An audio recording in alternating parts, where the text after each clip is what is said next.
That's a good question. Well, it has changed our lives. I live in Italy, and Italy is probably the country that was hit first. We were hit really hard, and we were the first country that actually went into total lockdown very quickly. So I think we very quickly all kind of figured out a way to actually make this work. Schools kind of went into lockdown mode, and they went into smart schooling, and work went into lockdown mode, but we went into smart working.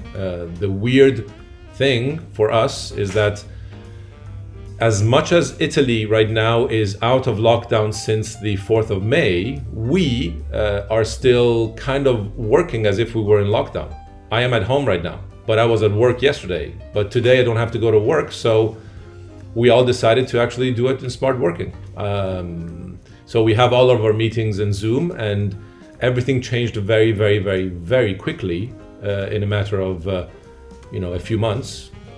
And so we found out that we could work in the way we thought we could. So a lot of people that I talk to say we were already thinking about going into smart working mode, right? So, but the reality is that we went into smart working mode, which we never thought we would actually go into so quickly, very quickly. We all kind of figured out how to work the Zooms and the Skypes and the Teams and the Meets of the world. We all kind of realized how we can make this work, and we all realized how to deal with something that I tend to call domestic, right? We talk to each other now in a very domestic way. We actually go into people's houses. We see people's homes. Whether you're a CEO or an assistant producer or a young creative, we actually have gotten used to talking to people that show or have to show their houses, regardless of whether you change your background or not.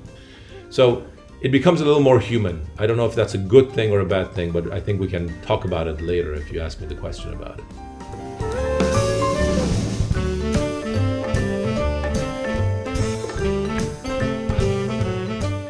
I would love that to have happened. When the lockdown started, when this crisis started, I thought that we had been given a chance. The year started with Greta Thunberg was the Person of the Year on Time magazine, and we were talking about how we were taking advantage of the world so much, and we were actually destroying our nature so much that we were getting to the point of no return. We were talking about how quickly things were moving. We were talking about how business was kind of going towards the wrong direction. We were already in crisis before the crisis. So when this happened, we actually went into a different world, right? It felt like we had time, which is something that we never had. At a certain point, somebody gave us time to think about our lives, to learn how to make bread, which was the biggest thing that happened in Italy, to learn how to cook. We got time to think about our families and to be with them and to be with our kids. We had time. Now, I'm not saying that we actually did not work. We actually probably worked more than we did before. So when this happened, I actually thought that we were given a chance. I thought we were given the chance to reboot. You know, when your computer is broken at work and you call your technician and you say, hey, my computer is acting weird and there's a little thing that keeps on turning and I can't really do anything. The technician usually says, turn off your computer and turn it back on, right? The theory is that when you turn it off and you turn it back on, some of those problems will disappear and some of them will stay because, if the problems are big, they will stay. So I thought, hey, we have been given a chance to reboot. We have been given a chance to restart, right? So everything kind of gets set back. Everybody starts from the same level. Everybody stops for 2 months and then we start all over again. And then when we start, our biggest problems will stay, and some of our smaller problems will go away, kind of like the computer. The reality is that now that we're a month into the post-lockdown mode, I don't know if we've learned anything. I don't know if we've changed. Maybe in Italian you say the scar is too fresh, right? So maybe it has to kind of close a little bit. So we have to wait for a little bit for things to settle, for us to understand certain things. But the reality is that I think the problem that we're having is the fact that the reason why we're not changing, although we all thought about changing, and I don't think the processes will change as quickly as I thought they would, is because I think this thing happened to everybody, and we got out of this, everybody in difficulty. Like all of us are in difficulty, whatever the points are, like whether you're a client or you're an agency or a production company or a supplier or a crew member, a young creative or anybody that is in our or any business. We have gotten out of this with the panic of restarting, and the panic and the fear of surviving and the panic that we are in will bring us to either make the same mistakes or kind of forget very quickly about the things that we thought about just a couple of months ago. This is kind of, on one side, a little sad, but I think it's also the nature of people. We have a short attention span in any business, but I think this being scared about surviving is making us kind of get into panic mode very quickly. So we are, agencies are trying to not lose clients or win them back again. Production companies are trying to win anything so that money can start flowing inside production companies, and clients are taking advantage, quote unquote, of their moment of difficulty to basically say, hey, can you do this for me? Can you make this work? All of this creates panic, and so the post-lockdown mode, I think right now feels a little bit panicked to me. Milan Kundera has in one of his books a thought which says that basically people actually go through life with a blindfold on their eyes. So when they're living something, they're actually not seeing what they're living. Only after that experience is done, they are able to take the blindfold off and look back at what they've lived, so that they can actually give an opinion on it, so that they can actually learn from it. We, I think, still have the blindfold on right now. So I think, and I hope, that at a certain point we'll take the blindfold off and look back and say, hey, you know what, maybe we can do things better. And if you at a certain point ask me the question about how things can be better, I can actually probably answer that.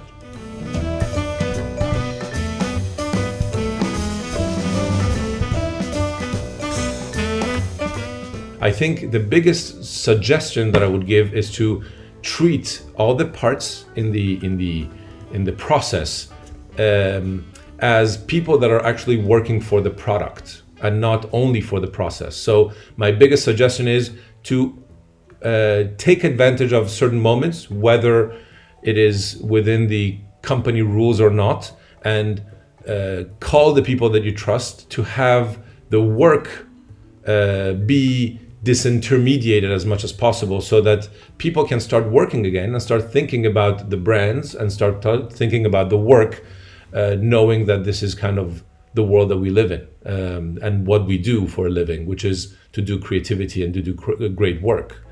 The shorter the flow, the better the work. That's what I think.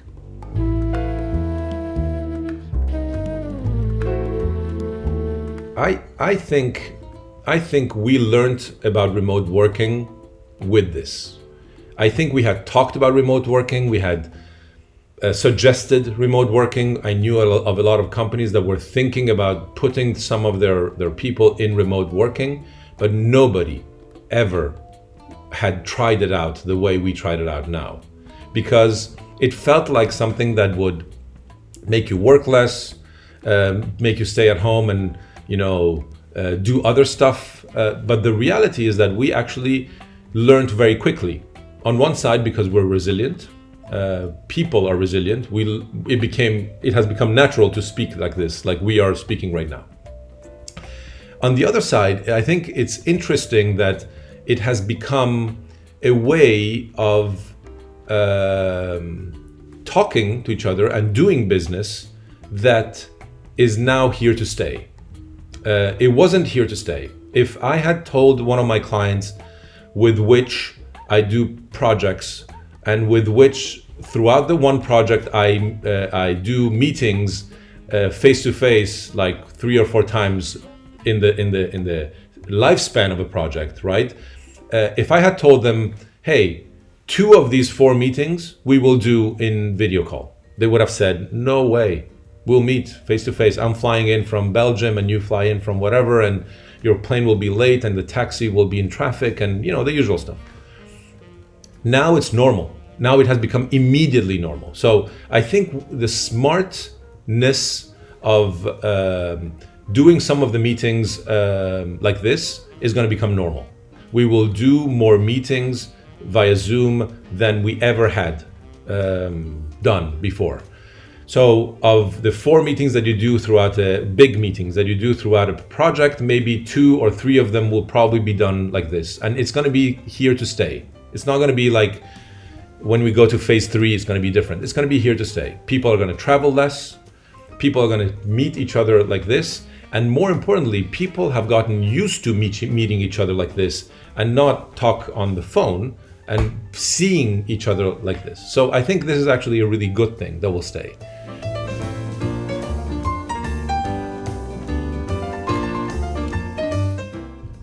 So when lockdown happened, I actually started a live show on Facebook. I wanted to keep myself busy. I was alone. I didn't have my kids and my wife with me. So I realized that there were people in the world that were living the same thing that I was living. So I started this show called Antivirus, which I actually did very quickly and way before anybody else was doing live shows, and that kept me busy. That was my antivirus during the pandemic. I still have it on, so I actually can't stop. It has become almost a drug, so I actually do 4 or 5 of them a week. But it's interesting to me that this moment has made some of us more creative, because we've thought about things, or we've put things on paper, or we've wanted to move the world that comes, the new abnormality that will be when we actually start being abnormal again. I think a lot of the creativity that happened here we will bring with us, not as something that we will actually replicate, but it's something that we will start from. We will use it as a fundament for the other things that will come, because I think we have learned how to be creative with ourselves and with the distance that we had between us.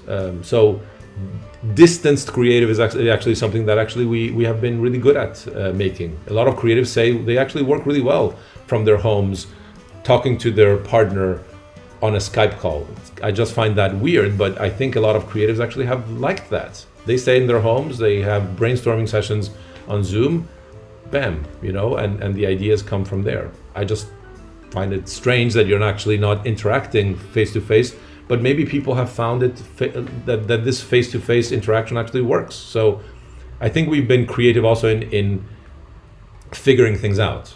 So I think figuring things out is what creativity is. You put an obstacle, you create chaos, and you try and figure out how to jump it. This was the most chaos that we could think of. So we creative people will actually always figure out a way to actually find a way to overcome the chaos, right? So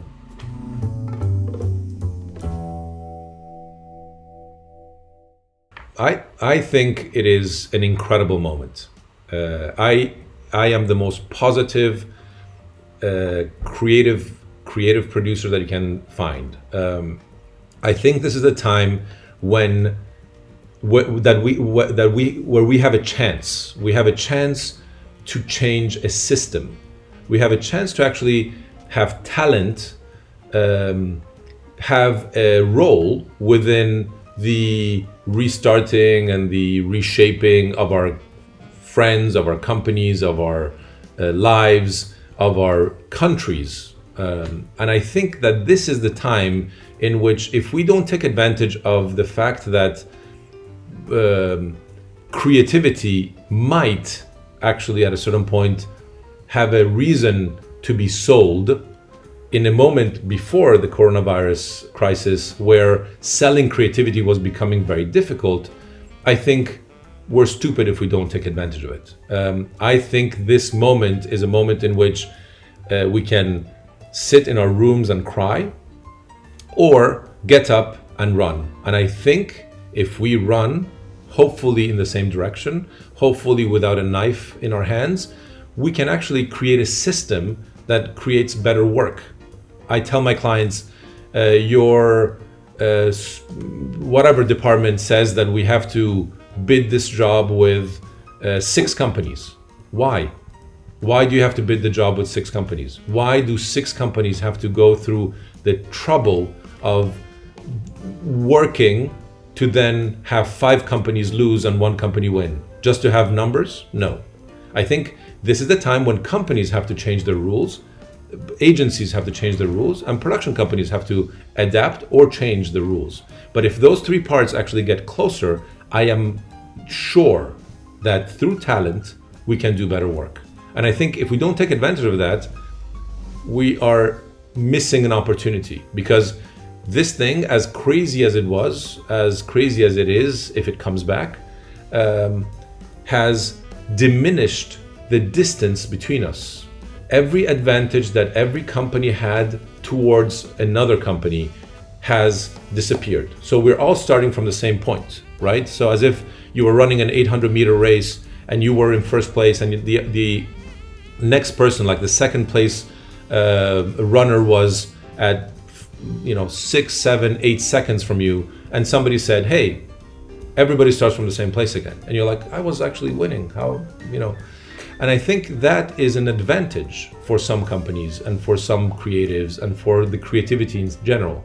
I think if we all start from the same place and we're starting to run again, the faster ones will go faster, but I think we can change some of the rules. I think the smaller ones will do better. I think consultancy with clients and agencies is actually something that is very important, and to make the change shorter will bring better work. And I think this is the time when we can do better work.